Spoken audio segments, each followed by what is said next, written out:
testimony. I appreciate that, brother. Now, when you were developing your film, did you think of product lines or other things, ancillary product lines, services, online digital products, physical products that you could have created for this film? And at what point, if you did, at what point did you start thinking about those?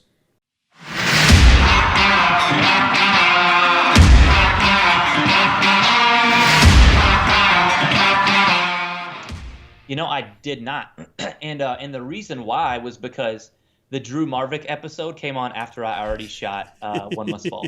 So Drew Marvick came on Indie Film Hustle, and he was talking about how he basically he netted out, positive on his film because he sold ancillary products on it. So he was selling like buttons and hats and posters and just anything else but the DVD itself, pretty much. Mm-hmm. So anything else, that's what ancillary products are for anybody who's listening and is curious.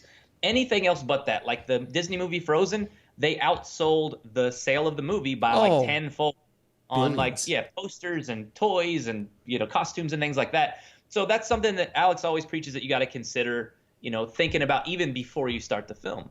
Like I've got the Bad MF wallet from Pulp Fiction. They probably sold millions of those things. Do you know how much they made? Do you know how much they made off the Frozen dresses?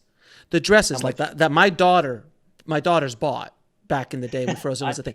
Do you know how much they made on the dresses? $1 billion on the dresses alone. Not the lunch boxes, not the T-shirts, not the dolls. The dresses alone. Just so you understand, like George Lucas says, the money's in the lunch boxes, baby. The money's in the lunch boxes.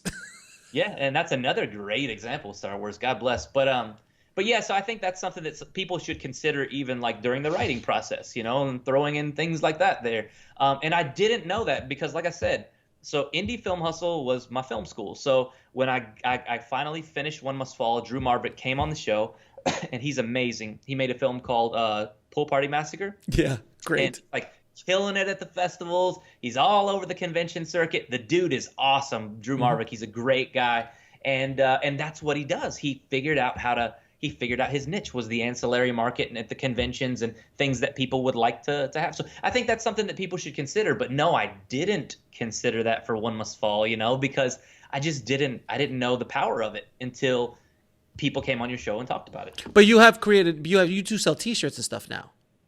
Yeah, I've seen them. Now I do. Yeah, and honestly, like you could get a Blu-ray and stuff, and you could sell a Blu-ray for 10 or 20 or whatever you want to sell it for. You could sell a T-shirt for the same thing and make just as much money, if not more, than your actual movie. So I think that's brilliant that you and Drew Marvick had discussed that. And I think that's essentially why you literally brought him on the show, because you had talked about it before. Mm-hmm. But I just didn't know to what degree how effective that is. And yeah, you got to be thinking of those things. I even have like posters that are signed by the cast, and I made sure I got like a really good poster and stuff like that. Mm-hmm. Like Christopher Schei, who did Mandy and Godzilla and Evil Dead re-release and all this stuff.